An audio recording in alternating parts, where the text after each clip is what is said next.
안녕하십니까 여러분들, 산책처럼 사주입니다. 네, 어, 잊을만 하면 이렇게 하늘 배경으로 영상이 올라오죠. 오늘이 바로 그날인 것 같습니다. 어, 우선 뭐 제가 영상을 통해서도 몇 번 말씀드렸다시피 그 한 2주간 너무 아팠어요. 네, 독감 때문에. 근데 저한테는 이 독감이 마치 몇 년 동안의 과로가 한 번에 온 듯한 느낌이 강했습니다. 그래서 뭐 깐깐하게 따지면 2주인데 실제로는 한 3주 정도 아팠던 것 같아요. 네. 그리고 이제 연락을 주시는 분들이 생각보다 많이 계신데 무척 감사한 일입니다. 근데 제가 아픈 와중에 그래도 연락 주시는 마음이 너무 감사해서 답장을 막 드리다 보니까 이게 몸이 안 낫더라고요. 그래서 한 열흘에서 한 보름간은 휴대폰을 아예 보지도 못했습니다. 그리고 나서 이제 회복이 되고 나서 보니까 네, 이게 연락 주시는 분들, 제가 드려야 될 분들도 너무 많이 늘었고, 네, 그래서 참 죄송한 마음입니다. 그래서, 부지런히, 제가 올 초부터 아프면서 느낀 점이 있다면요, 그동안 제가 저를 사랑하지 못했구나라는 것을 참 많이 느꼈거든요. 그래서 무척 죄송하지만, 그래도 제가 꾸준히, 네, 답장 드리고, 또 상담도, 저 상담, 음, 지금은 이제 9시부터 새벽 2시까지 하지는 않아요. 네, 제가 또 저희 아버님을 돌봐야 되는 일도 있고 하다 보니까 그래도 오전 11시부터 새벽 1시나 2시까지는 정말 풀타임으로 하고 있습니다. 네, 부지런히 상담하고 있으니까요, 여러분들. 조금, 음, 네, 너무 기다림이 길어지시더라도 조금만 양해 부탁드리겠습니다. 어, 정말 죄송한 마음밖에 없습니다. 네. 근데 참 저도 제 건강하고 이 조율을 맞춰야 되다 보니까 참 그런 점들이 문제인 것 같고요. 그리고 이제 어, 이 상담 신청 주실 때 자동으로 나가게 되는 자동 메시지 있잖아요. 그 내용도 제가 좀 수정을 할게요. 요즘은 그래도 빠르면은 한 4개월이나 5개월 정도 기다리시면 될 것 같고요. 어, 조금 느리게 되면은 한 6개월에서 8개월 정도 기다리시면은 그래도 상담 드릴 수 있을 것 같습니다. 그리고 그 와중에 정말 바쁜 그 상황이 안 좋으시거나 그러신 분들은 제가 그 외적인 시간 할애해서 또 상담 드리려고 애쓰고 있으니까요. 여러분들 참고해 주시면 참 감사하겠습니다. 네. 오늘 제가 드리고 싶은 말씀은요. 이것 아니면 저것입니다. 저희가 이제 아무래도 이제 서구 사회의 영향을 많이 받다 보니까 어느 순간부터 우리들은 이것 아니면 저것으로 사람을 판단하기 시작했어요.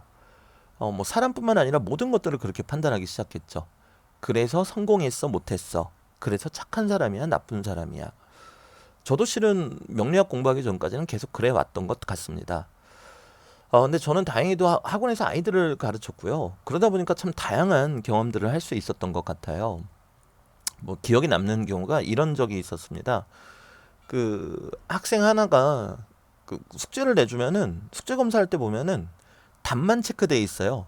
네, 그것도 대단히 뭐랄까요? 이게 푸른 흔적도 전혀 없고 그냥 왜 그 숫자에다가 V 체크만 하는 애들 있잖아요. 그리고 이제 유심히 보면은 그 V 체크도 네, 그게 이제 레벨이 있습니다. 좀 성의 있는 V 체크가 있고요. 성의 없는 V 체크가 있는데 그 친구는 되게 성의 없어 보이더라고요. 근데 그게 너무 오랫동안 반복이 돼서 저는 확신을 했습니다. 아, 이 친구는 답안지를 베껴가지고 오는구나. 자기 숙제를 안 하는구나. 그리고 한 번은 이제 불러가지고 그 친구를 좀 야단친 적이 있어요. 그랬더니 잘못했다고 하더라고요. 그래서 저는 제 생각이 맞다라고 생각을 했죠.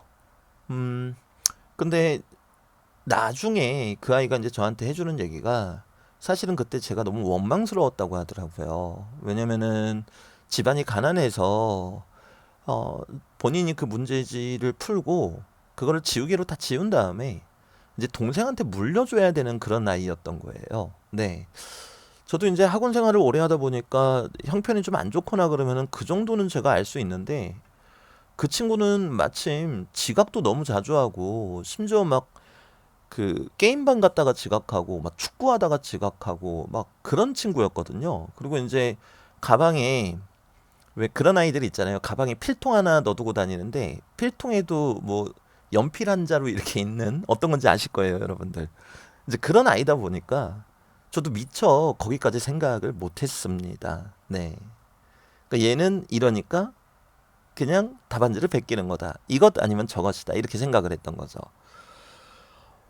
그 사건 이후로 저는 아이들을 더 면밀하게 바라보게 됐어요. 제가 놓친 것은 없을지. 그리고 그렇게 노력을 해도 놓치는 게 무수히 많이 생기더라고요. 그러면서 조금씩 성격이 변해갔던 것 같아요. 저는 제 성향 때문에 이제 지나간 제 학원의 제자 아이들도 연락이 참 많이 오거든요. 그럼 이제 다양한 고민들이 있을 거잖아요. 근데 이제 보면은 뭐 좀 많은 사연들 중에 하나가 이거예요. 친구의 배신이죠. 친구의 배신. 여러분들도 젊은 나이에 많이들 겪어 보셨던 바로 그 배신입니다. 제 생각에는 얼굴에 점 하나 딱 찍고 다시 나타나서 복수하면 될 것 같은데, 네. 현실이다 보니까 그러지 못하는 것 같아요. 근데 그 레파토리가 거의 흡사해요. 뭐 중학생 때부터 계속 친한 친구였고, 그리고 나도 그 친구한테 도와준 것도 많지만 그 친구도 나한테 도와준 게 참 많은데 이번 사건은 해도 해도 너무했다라는 거죠. 그래서 그 배신감에 치가 떨린다. 그 감정은 당연히 이해합니다. 저 같아도 그럴 것 같아요. 오히려 거꾸로 나한테 도움을 주지 않았던 사람이 배신을 한다면 화가 덜 날 것 같습니다. 근데 뭐 한 10년 동안 또는 10년 넘게 나한테 큰 도움을, 크든 작든 도움을 주던 사람이고 또 정신적으로 서로 의지하던 사이라면은 그 배신이 정말 크게 다가올 것 같아요. 네. 근데 그 다음에 절교를 하더란 말이에요. 그리고 또 그 다음에 어떤 아이는 그 친구한테 복수하고 싶어 해요. 더 크게. 그리고 실제로 그 친구를 이제 뭐 직장에서든 아니면 대학에서든 이렇게 왕따시키는 경우가 있어요. 자신의 그 배신감 때문에. 자, 그럼 제가 여러분들한테 이 시점에 한번 여쭤볼게요. 그 배신을 했던 친구가 잘못한 걸까요? 아니면은 이 그 복수심으로 그 친구를 왕따시키고 또 정말 큰 트라우마를 안긴 이 친구가 잘못한 걸까요? 대단히 어려운 문제죠. 뭐 이거를 우리가 살펴보기 위해서는 그 친구가 어떤 배신을 했는가 그것도 당연히 살펴봐야 될 부분이고요. 근데 이제 제자아이들 중에서 젊은 아이들은 이제 막 사회에 진입한 아이들이기 때문에 그냥 거의 대부분 친구 문제입니다. 네, 참 어려운 문제입니다. 근데 저는 그렇게 생각해요. 우리가 이것 아니면 저것이라고 생각하는 습관 때문에 일어나는 일이라고 생각을 합니다. 실은 우리 마음속에 저울이 필요할지도 모르겠다 싶어요. 우리가 어릴 때부터 배웠던 대단히 착한 사람, 또 대단히 위대한 사람, 만약에 타임머신을 타고 이 사람의 초년부터 이 사람이 눈을 감는 순간까지 우리가 지켜볼 수 있다면 어쩌면 대단히 실망할지도 모를 겁니다. 이 사람 대단한 위인이라고 생각했었는데 저런 면이 있었어? 네. 그러니까 대단히 실망할지도 모르죠. 음, 근데 우리는 뭐 이순신 장군님을 위인이라고 하죠. 이순신 장군님의 아주 젊은 날부터 눈 감는 순간까지 우리가 옆에서 관찰한다면 실망할 수도 있는데 말이죠. 또는 김구 선생을 위인이라고 하죠. 네. 그래서 저울이 필요하다라는 생각이 듭니다. 이 세상에는 절대적으로 선한 사람은 아마 한 명도 없을 거예요. 절대적으로 선한 사람이 있다면 벌써 예수님이나 부처님이 됐겠죠. 아니, 모르겠습니다. 예수님이나 부처님도 어, 태어나서 눈을 감는 그 순간에 우리가 실망할 법한 말과 행동을 하셨을지도 모르는 일입니다. 때문에 우리는 이 사람의 전체를 바라볼 줄 알아야 되고 그 전체에서 이 사람이 차지하는 비중, 어떤 가치관이 그리고 이 사람의 보인 행동이 차지하는 비중이 얼마만큼 되는지 판단할 필요가 있을 것 같아요. 우리가 이 사람을 그렇게 보려면 오랜 시간 동안 봐야 되겠죠. 어, 그렇게 해서 봤는데 이 사람이 좋은 모습을 보인 게 뭐 122번이었고 나쁜 모습을 보인 게 3번이었다. 그렇다면은 좋은 편인 사람일 겁니다. 세상에 좋은 사람, 나쁜 사람은 없다고 생각해요. 좋은 편인 사람과 대체로 나쁜 편인 사람이 존재할 뿐이겠죠. 그리고 마음이 건강한 사람도 저는 존재하지 않는다고 생각을 합니다. 대체로 건강한 사람과 대체로 아픈 사람이 있을 뿐이겠죠. 그리고 건강해지려고 애쓰는 사람이 또 있을 거고요. 그리고 내가 더 아파하게 될 거라는 것을 알면서도 스스로를 더 병들게 하는 사람이 있을 뿐입니다. 저는 그렇게 생각을 해요. 왜냐면 저는 살면서 사람에 대한 상처가 너무나 많았거든요. 정말 제 이야기 다 들려드리면은 소설로도 못 나올 거예요. 그 소설로 나온다 하더라도 아마 독자들이 항의할 겁니다. 말도 안 된다고요. 근데 그렇게 겪다 보니까 처음에는 사람이 미웠고 그 다음에는 저도 사람이니까 사람을 미워할 수가 없더라고요. 그리고 그 사람들 면면을 살펴보니까 보이는 것이 있더란 말입니다. 이 사람이 나한테 대단히 큰 아픔을 줬는데 그 아픔의 총량보다 냉정하게 객관적으로 따졌을 때 이 사람이 나한테 준 게 더 많더란 말이에요. 그게 물질적인 거든 아니면은 정신적인 위로가 됐든 말이죠. 또는 둘 다가 될 수도 있겠죠. 그리고 이 사람 때문에 불행했던 시간보다 이 사람으로 인해서 행복했던 시간이 또 더 많더란 말이죠. 비단 시간의 문제만 해당되는 건 아닙니다. 그 크기도 살펴봐야 되겠죠. 그리고 나서 드는 생각이 이게 내가 그동안 착한 사람, 나쁜 사람으로 구분을 하려 하다 보니까 이렇게 됐구나. 그리고 또 소스라치게 놀란 게 나한테 대체로 착한 편이었던 사람도 악인으로 제가 만들어가고 있었더라고요. 그럼 결국에 누가 손해를 보는 거겠습니까? 그냥 제가 손해를 보는 거예요. 왜냐면 나한테만큼은 착한 편이었던 그 사람을, 착한 축에 속했던 그 사람을 내가 내 발로 차버렸으니까요. 결국에 스스로 고립이 될 뿐이겠죠. 그래서 저는 이것 아니면 저것이라는 그 사고 방식이 대단히 무섭습니다. 그 사고 방식은 우리가 어떤 이과적인 학문을 공부할 때 그리고 급박한 상황에 놓여 있을 때 그때가 필요하겠죠. 그리고 나니까 마음이 좀 많이 편해졌어요. 그때 이후로도 뭐 제 사주 팔자가 그렇고 또 지 팔자 지가 꼰다는 말들 많이 하잖아요. 저도 뭐 다르겠습니까? 똑같겠죠. 그러다 보니까 옛날 같았으면은 사람으로 인해 상처받았을 만한 일들이 여전히 무수히 일어나는데 이제는 상처가 되지 않더란 말이죠. 왜냐면 그 사람이 나에게 보여줬던 전체적인 모습을 보니까 전혀 화가 나지도 않고 배신감도 들지 않아요. 오히려 드는 생각은 왜 그랬을까라는 생각이 들더란 말입니다. 제가 만약에 그 옛날에 학원 생활을 할 때 연하게 V체크만 날림으로 해오는 그 아이를 보았을 때 이 아이가 과연 왜 그랬을까라고 생각을 한다면 그 아이의 학창 시절에 씻을 수 없는 가난으로 인한 상처는 주지 않았겠죠. 그 아이는 그때 얼마나 가슴을 졸이며 저한테 이야기했겠습니까? 자기 집이 이렇게 가난하다는 걸 친구들이 알까? 그 나이 때는 그렇잖아요. 결국에 우리는 사람을 대할 때 뭐 배신감이나 실망감이나 우울감이 당연히 들겠죠.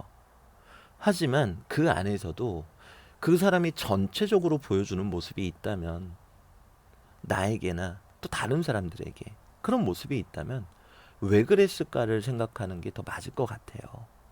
그리고 애초에 착한 사람, 나쁜 사람은 없다라고 생각하는 게 오히려 편할지도 모르겠습니다. 그냥 착한 축에 가까운 사람, 나쁜 축에 가까운 사람, 또는 착해지려고 애쓰는 사람, 또는 나빠질 걸 알면서도 나빠지려고 애쓰는 사람, 이렇게 분류하는 게 맞을지도 모르겠습니다. 그러니까 정치도 계속 다투는 거 아니겠습니까? 저는 왼쪽도 아니고 오른쪽도 아닙니다. 네, 대단히 위험한 발언이죠. 박쥐 같기 때문에 그런 게 아니고요. 사람의 문제라고 생각하기 때문에 그렇습니다. 이념의 문제가 아니라는 거죠. 그리고 그 어떤 정치인도 착하기만 한 정치인은 없다고 생각을 해요. 때로는 그 사람의 착함이 타인에게는 무지함과 그 무지함으로 인한 피해를 끼칠 수도 있는 거거든요. 네. 그러니까 착한 축에 속하는 정치인이냐, 또는 나쁜 축에 속하는 정치인이냐, 이 문제가 있을 뿐이라고 생각을 합니다. 여러분들도 그동안 나한테 준 게 더 많은데, 그리고 나를 지탱해 줬던 사람인데, 당장 눈앞의 상처로 인해서 그 사람과 절교하거나 또는 그 사람을 비난하는 걸 넘어서 복수하려고 한 적은 없었는지 한번 생각해 보시면 좋겠어요. 저는 지금 와서 돌이켜 보니까 그랬던 적이 무수히 많았더라고요. 아유, 그 죄를 언제 다 감당할지 모르겠습니다. 네. 그래서 이렇게 바쁘게 살면서 네, 항상 아슬아슬한 하루하루를 보내고 있는 것 같습니다. 늘 드리는 말씀이지만 제가 이렇게 하늘 배경으로 드리는 말씀은요. 제가 그것을 지키고 있다는 의미는 절대로 아닙니다. 저도 그렇게 이제서야 느끼고 있으니 앞으로 사람을 대할 때에는 길게 전체를 보고 판단을 할 것이고, 그리고 앞으로 사람을 대할 때에는 착한 사람이다, 나쁜 사람이다라고 하지 않고 착한 축에 속하는지 나쁜 축에 속하는지를 판단하려 할 것이고요. 그리고 그 착한 축에 속하는 사람이 이해할 수 없는 행동을 했을 때에는 그 사람을 욕하고 비난하기보다는 왜, 왜 그랬을까를 먼저 떠올리는 사람이 되도록 애쓰겠습니다. 여러분들도 들으시고 제 생각과 비슷하시다면 함께 네, 해주시면 너무 감사하죠. 그리고 그거는 누가 정해줄 수 있는 게 아니라고 생각해요. 마음속에 있는 저울은 각자가 다르거든요. 네. 내가 이 사람한테 받은 게 너무 많았는데 이 한 번의 상처가 너무 컸다. 뭐 금전적으로 눈으로 보이는 것과 눈으로 보이지 않는 것 두 개를 가지고 판단해야 되겠죠. 금전적으로도 그렇고, 그리고 정신적으로도 준 한 번의 그 피해가 너무나 컸다. 내 마음속의 저울에서는 그 피해가 더 무겁다. 그럼 나한테는 나쁜 축에 속하는 사람이겠죠. 그렇기 때문에 그 가치 판단은 절대로 타인이 도와줄 수 없다라고 생각을 합니다. 내 마음속의 저울은 각자가 다르기 때문이고, 그리고 그 저울의 크기는요, 내 그릇의 크기에 따라서 또 달라질 것이기 때문입니다. 네, 오늘 영상은 여기에서 마무리 짓도록 하겠습니다. 오늘도 좋은 하루 보내시고요. 요즘은 건강관리 잘 하시라는 말씀 매번 드리는 것 같아요. 그래서 또 한 번 드릴게요. 건강관리 잘 하십시오. 가보겠습니다.